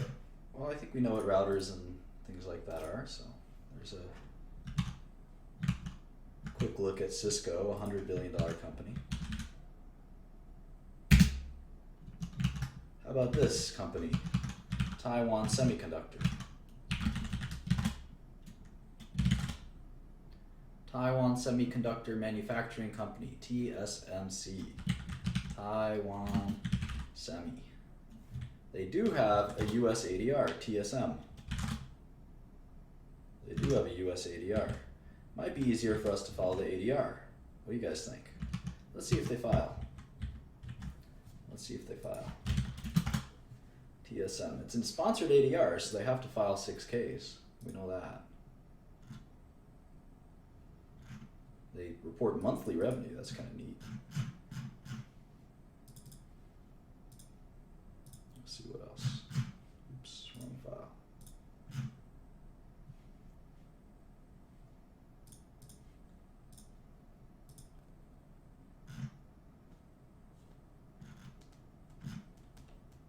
This is kind of their 10K, it looks like, for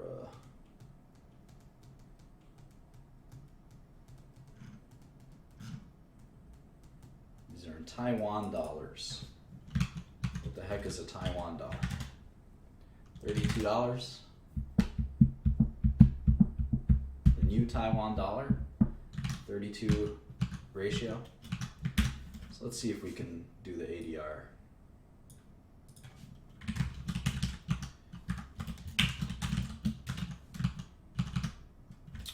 TSM, 25.35 shares.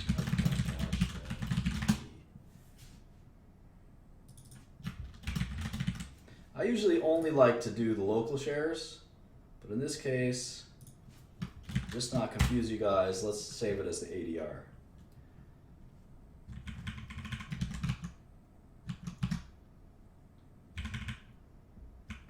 I wonder how many shares the ADR is. Let's actually see. We can look it up, right? It says here in the bottom, one receipt is five ADRs. So when you buy one share of TSM, you get 5 shares of 2330 TT, which is that's the Taiwan stock. There's 25 billion shares of Taiwan stock. So we have to divide that shares outstanding by 5. And we get the market cap, which corresponds roughly to 130 billion. Fine. How about cash? Well, we have it in Taiwan dollars, and it's super hard to read, so I'll just do it here. Cash in Taiwan dollars. We'll convert this to net cash Taiwan dollars, and convert to net cash US dollars. And the US dollars is just the Taiwan divided by 32, which I think is the exchange rate. So how many Taiwanese dollars they have? 562, 688. Oh.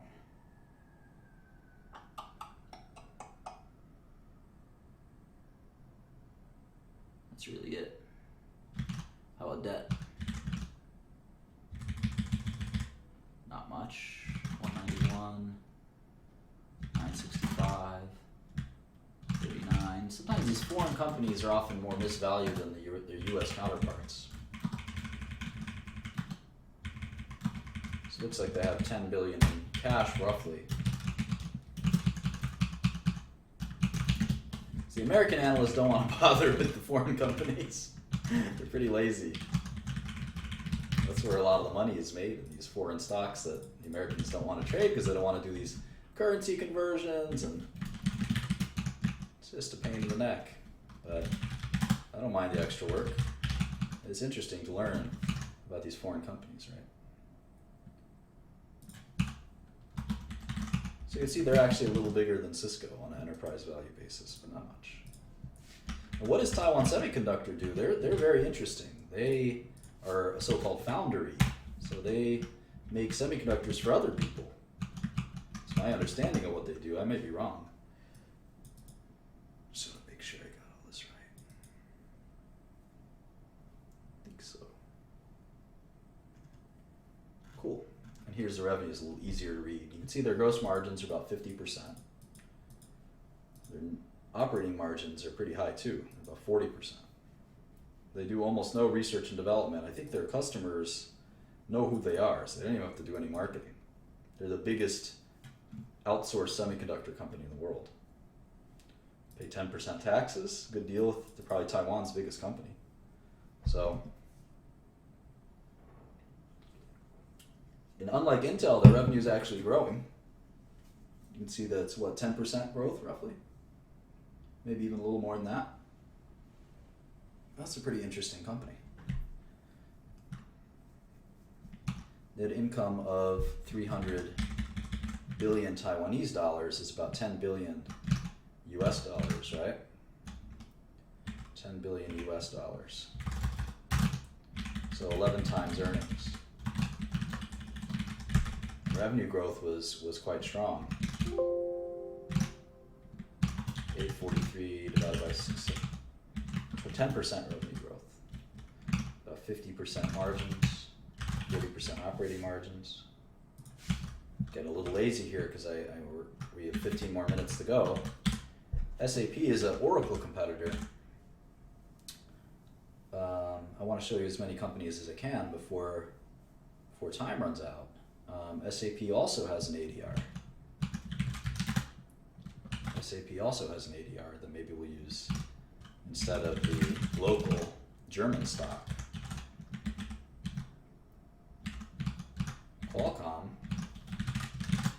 nobody's really sure if Qualcomm's a semiconductor company, an IP company, a phone company, what exactly they are.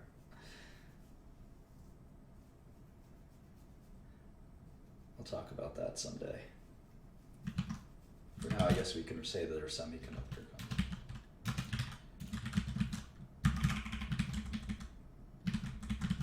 How about KDDI? What do these guys do? They're a carrier. So we're going to move them to the carrier section.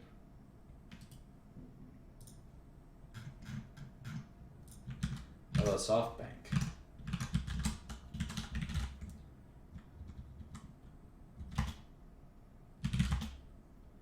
$9984 is their ticker.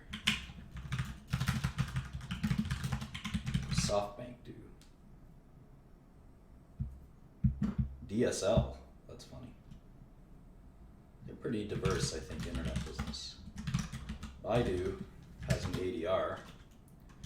BIDU, it's a search, more or less a search engine. Broadcom, sort of a Cisco competitor, I think. A little bit different stuff, but not too far. And you can see Broadcom's 30 billion, so you really are getting low in market cap. I guess why is Broadcom did Broadcom change their ticker? That's why. Broadcom is now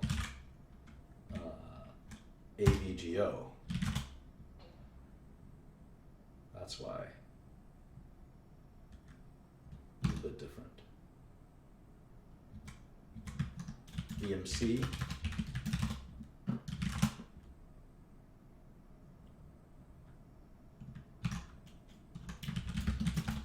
Salesforce.com, Adobe, down to $40 billion when you get to Adobe.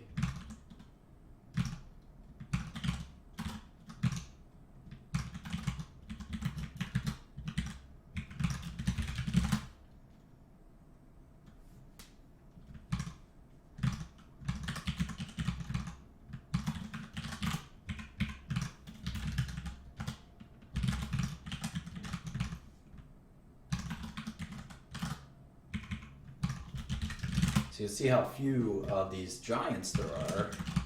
Most of these $100 billion companies, there's only about 12 $100 billion plus tech companies. I think there are more than that in healthcare, but there's no $500 billion company in healthcare.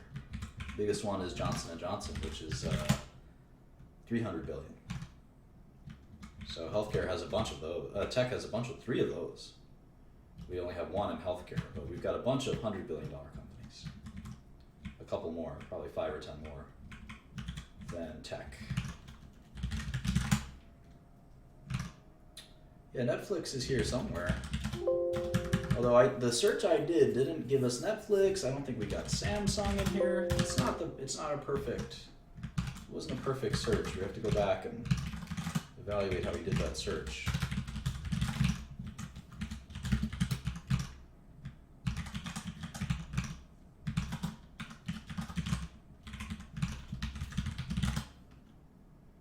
Baidu.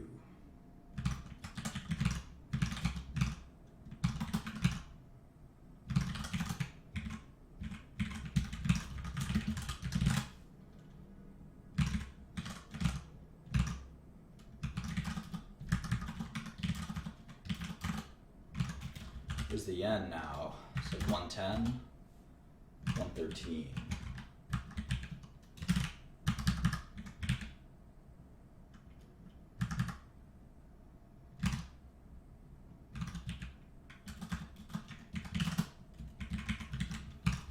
How about Tata? Tata's IBM's big competitor, right? What's the Indian rupee? Is $67. 67 rupee to a US dollar. Qualcomm 5222. All right, so here is the top 22 companies, if you will. And we've made cursory models for, not even models, but just files for half of them, and models maybe for a few, 3 or 4 of them.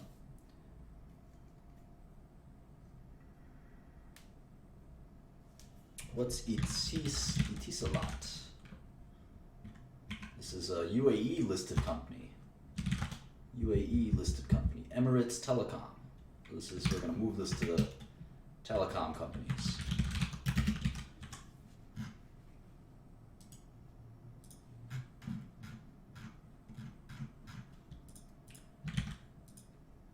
Infosys is one of these consulting, outsourcing type companies, right?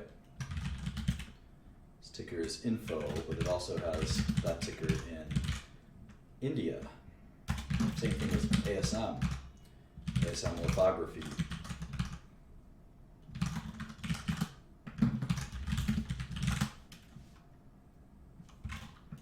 Oh, I thought Infosys had that ticker in the U.S. It's INFY in the U.S.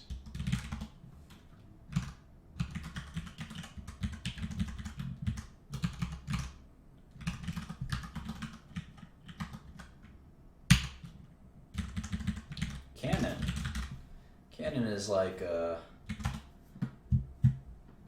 copier company, right? Office Electronics. We don't really have one of those. I guess we'll just say hardware. We'll put Canon in the hardware section. Of course, their stock trades in yen.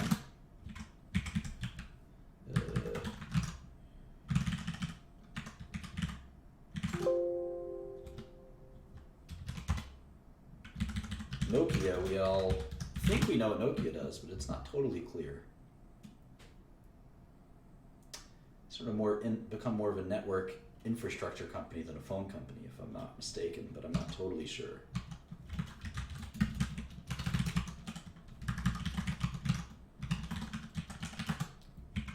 I guess I can just write networking equipment for now. Cognizant is another consulting company, CTSH. This is an outsourcing type of company. Yahoo, we all know what that is. The world's worst run internet company. Yeah, no, I can do the Bloomberg thing, but it's not going to translate when I upload the file to people who don't have Bloomberg. And I actually like to do it like this anyway, just because just remind myself of what these companies' prices are. So you can see the distribution falls off very fast in the top sort of 28, 29 companies, already down to 32 billion. Ericsson is a lot like Nokia. In fact, I always thought they were big competitors. Ericsson, or Eric in the US.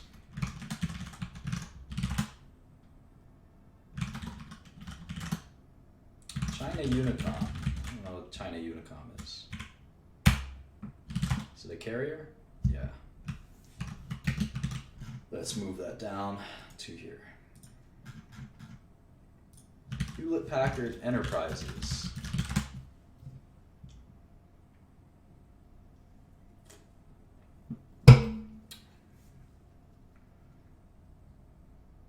Is this a software company?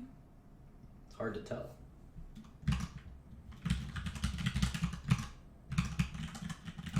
Have to look into that. NXP Semiconductor, that's a cool company.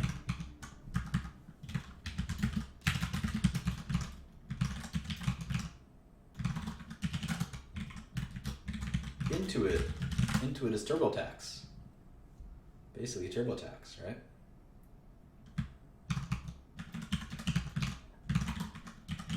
Big company. Yahoo Japan.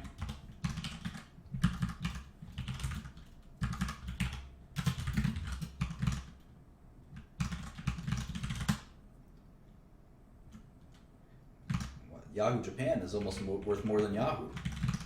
Not really sure why.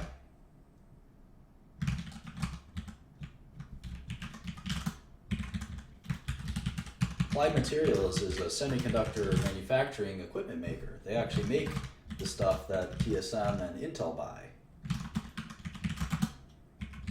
I guess lasers or something.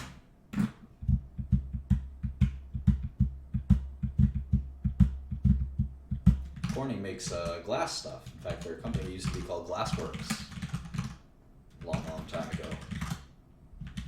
VMware, I think we know, is virtualization software. Intuit sold off TurboTax? I don't think that's right. I don't think that's right. Maybe they did. Is it all QuickBooks? Quicken? No, they still have TurboTax. They still have TurboTax.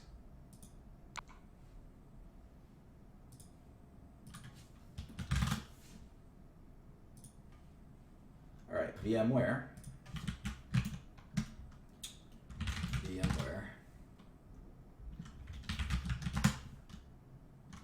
oops. 4962.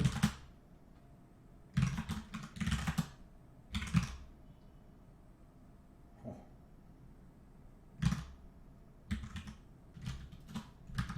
4962 multiplied by 123 is 6 billion, not 21 billion.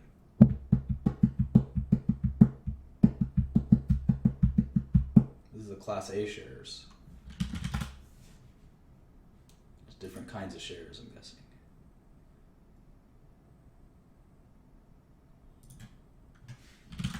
There's these shares that are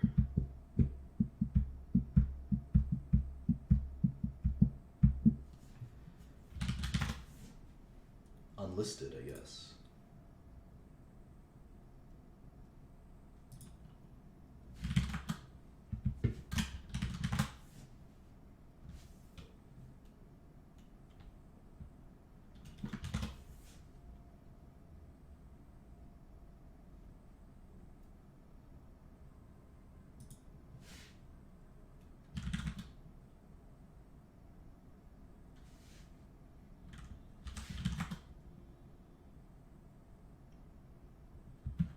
Class B shares that don't trade. So we'll work on the VMware's shares outstanding in a second. Oh, here we go. EMC is 300 million of them. So you got the 300 million of the B shares, and you've got 123 million. So that's 423 million. That's why it's a $20 billion company. ARM Holdings. What do these guys do? Looks like they make semiconductors. I don't know anything about them though. And that's a London stock.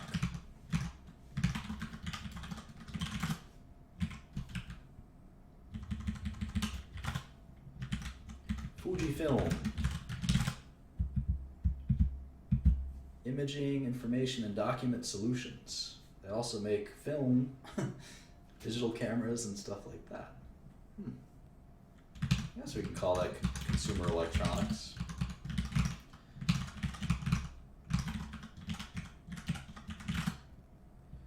Wipro, that's another Indian offshore consulting company. What's that Indian rupee? It's like 50, 67.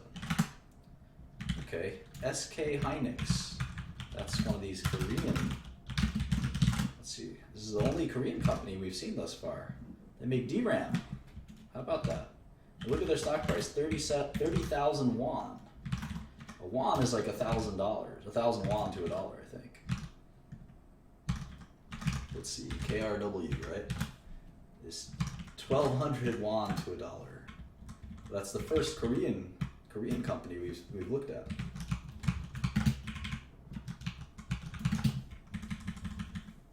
How about Dassault? I think Dassault makes all kinds of software. Dassault makes all kinds of software. I think they make a lot of like technical software, like 3D software. It's a French company.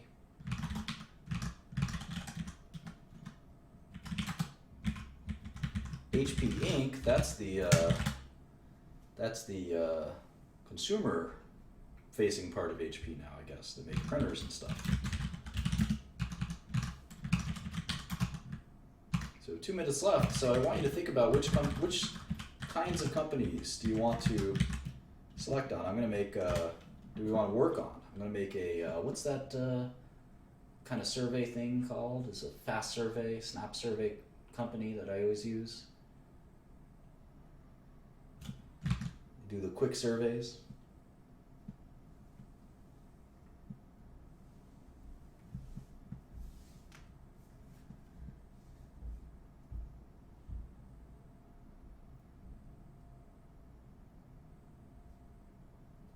I forget what that thing is called. Not Survey Monkey, Straw Poll. There we go.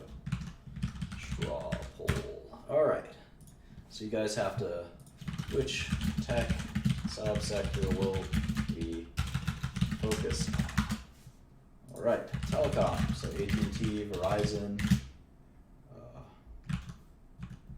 What else? China Mobile.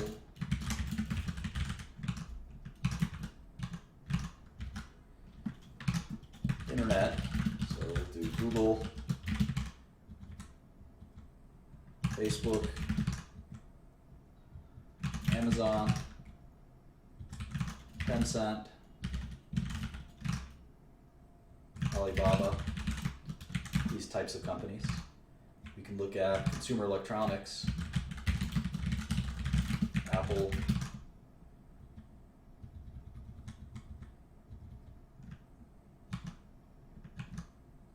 maybe group that with semiconductors. Consumer electronics plus semiconductors. Group that together. They kind of make sense, right? They feed into each other, don't they?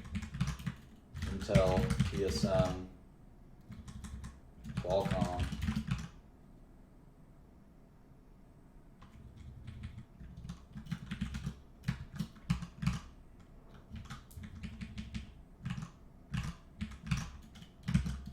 Consulting, that's going to be boring. I don't think anyone's going to vote for that.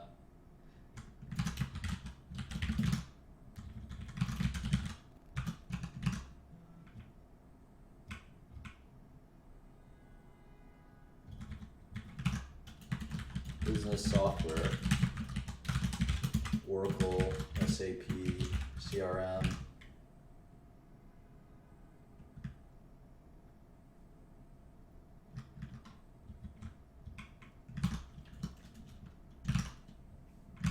Microsoft, right? I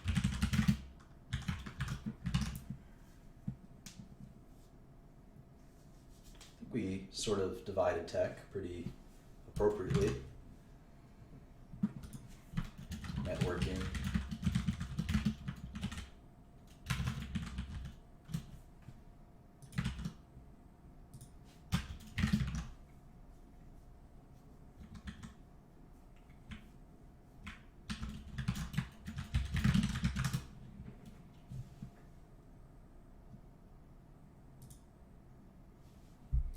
All right. Well, think carefully about which one you want to look at for the next several months together. We're going to go on a journey, and we're going to sort of graduate from basic stuff to more difficult and deep dive analysis. That'll be a lot more interesting. And maybe we'll actually act on our research and make some investments.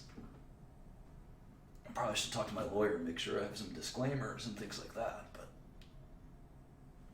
is the link broken? The link is broken? Doesn't look broken to me.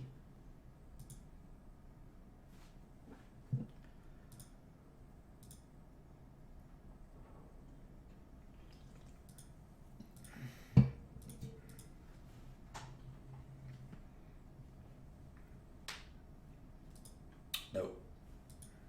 I'll show you my method.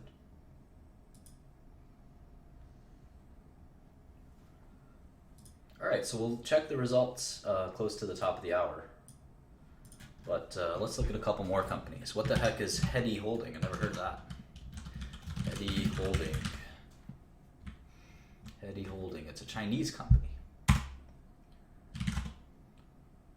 Personal computers. Huh. Cool. Hardware. This is probably one of the biggest in its mainland China. It trades in the Chinese local exchanges, not even Hong Kong.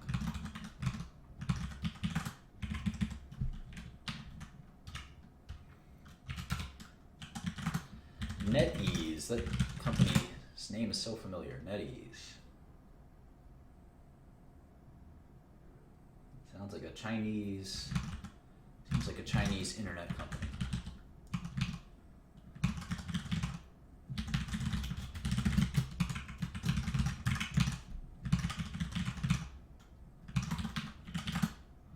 Right, HCL Tech. I think that's a offshore company, yeah.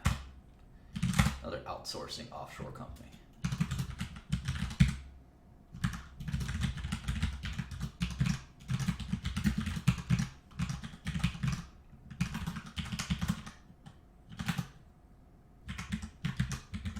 Cerner, that's a healthcare IT. That's, or you just say it's software. Cerner is used to run like hospitals and stuff like that. Nvidia, that's a semiconductor company. These guys make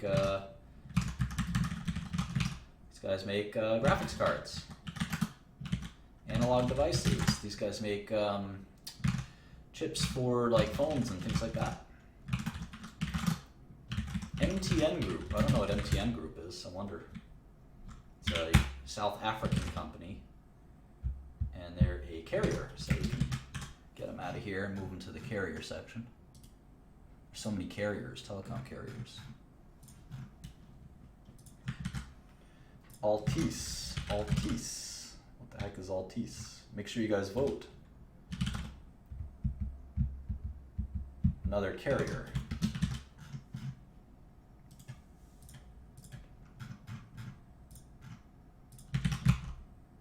Sure, everybody's voting. We'll check the results in a few minutes. Who the heck is Naver? Naver Corp. Korean company. Internet. Naver Corp provides internet site with online game. Love this Korean, guys. This is an online game. You play.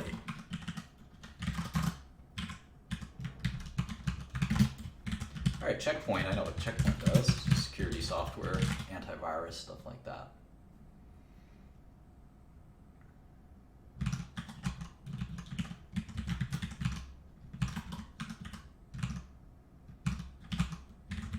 SanDisk, don't they do like, yeah, Flash.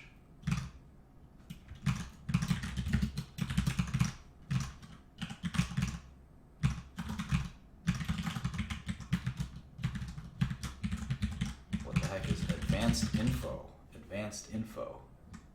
This is a Thailand? Yeah, Thai company. Advanced Info. This is a carrier. Local carrier for Thailand.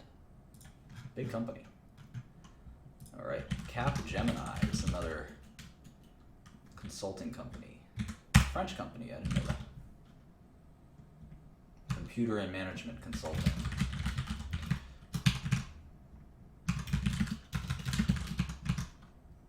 Those are the top 100 tech companies. Alright, so let's check and let's see which is the sector that we're going to be focusing on. No, of course Kurt Cobain's credit card doesn't work. Come on.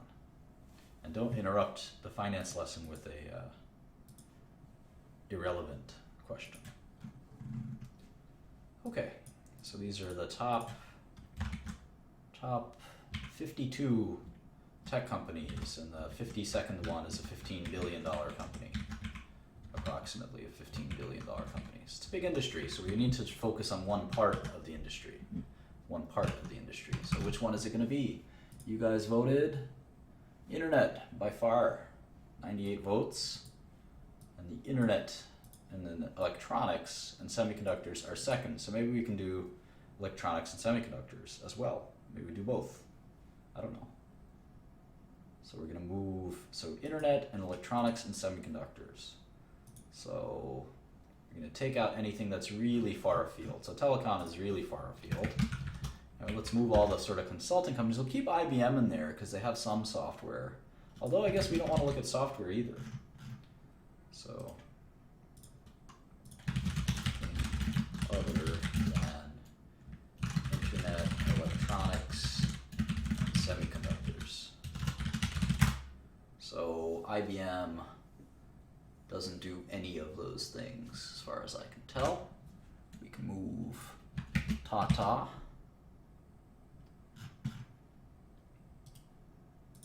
We can move Cisco, although, yeah, we can move Cisco.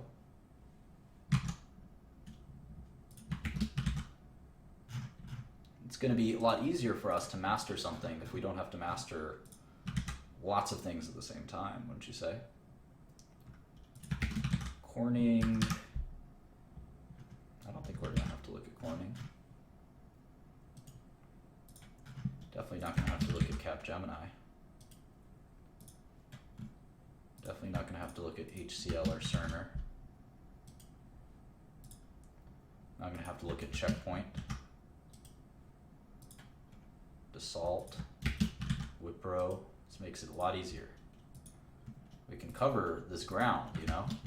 We can't really cover all of tech. It's just too much work. I know there's companies that try to do that, and they need 10, 20 people to do it. SAP and Oracle we're not going to cover, right? I'm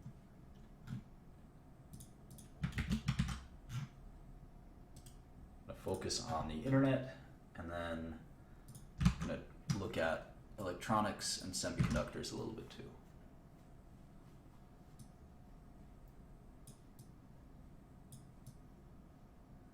Hardware is not part of that picture. So no EMC. No SanDisk. No Ericsson. No Salesforce.com or Intuit. Or Adobe. Put that all back here.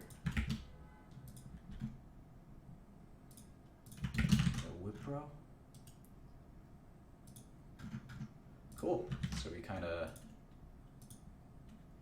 get to cut down on a lot of this stuff. No Infosys, no Nokia. So let's see if we can use Bloomberg to add some more companies we might be missing. We're going to look at internet, e-retailers probably, right? Let's see if we can add sectors.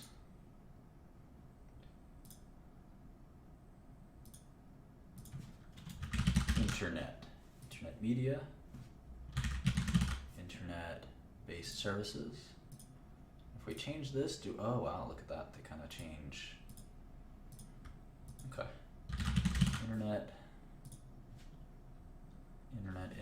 and electronics, consumer electronics.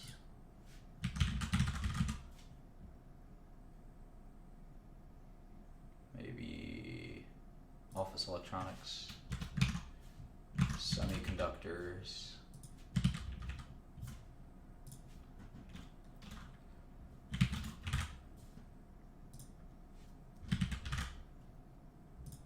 maybe e-commerce, retail,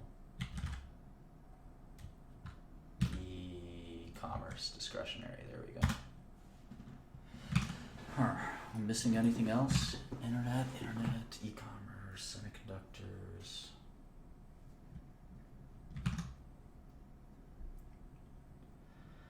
I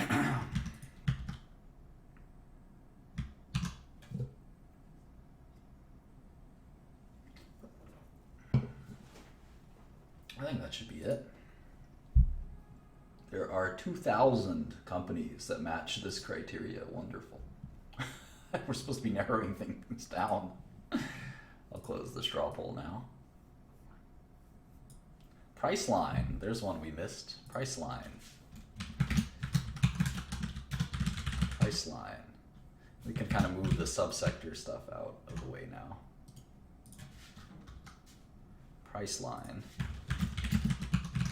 What else? Netflix.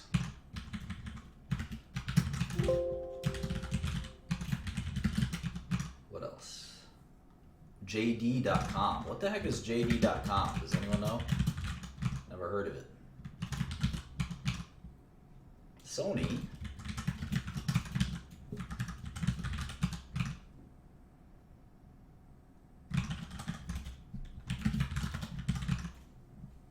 What else? eBay.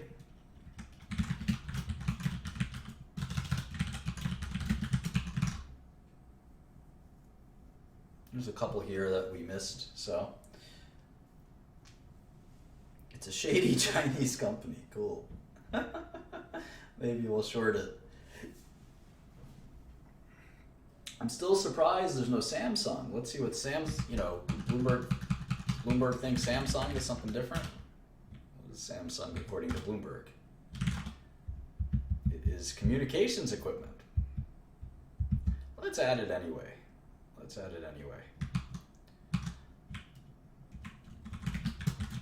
Samsung. All right, let's see what else Bloomberg has for us. Panasonic, Nintendo. Those are two that we didn't have. Just gonna list them down here. Panasonic, Nintendo, Hangzhou, Hikvi, Expedia, C-Trip. What else? LinkedIn, cool. Infineon. What else? Skyworks. Wow, that company's really grown, Skyworks. Rakuten, I know what Rakuten is. Lam Research, Xilinx, these are like both semiconductor companies. Micron, Twitter, that'll be fun. Micron, Twitter, MediaTek, KLA Tencor, these are such different companies. Maybe we'll just look at internet separately. KLA Tencor, Tokyo Electron, Linear Tech, Renaissance Electronics or Electron, Maxim, Microchip, Kihu 360? What the heck is that? Kihu 360. Never heard of it. VeriSign, Neuromama. Who knows what Neuromama is? What the heck is Neuromama? TripAdvisor. Wow. You know, TripAdvisor is a $9 billion company. Advanced Semiconductor. LG Electronics. 58.com. I don't know what that is. Zalando,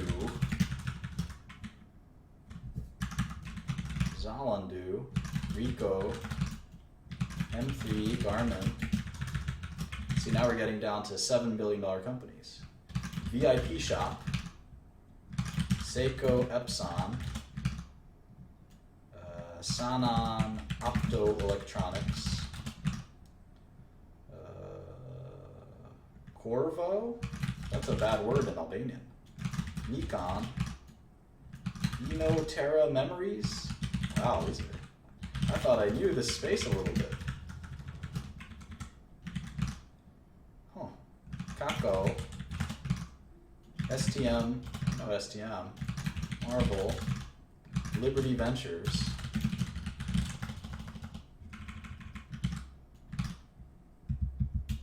Auto Trader, Casio, Yuku, Tudal, and we're down to $5 billion market cap, so we're really getting down to the nitty gritty. Rightmove, we'll stop at 5 billion, so we're almost done. Rightmove, Goer Tech, United Micro, Rhea Group,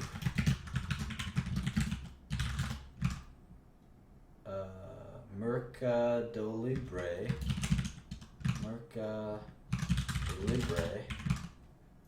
Romco, and finally GoDaddy. Alright, so we have 88 companies to look at that are 5 billion or above in internet, semiconductors, and consumer electronics. So thank you for joining, and we'll maybe look at the smaller companies someday, and we're going to have to figure out how to segment all of this, but thank you for picking out these sectors for us to look at. I hope you learned something about Wall Street, ADRs, sort of my opinion on recommendations, kind of went over a bunch of stuff today, and we'll be back probably tomorrow with some more. So thanks so much for joining. Have a good one.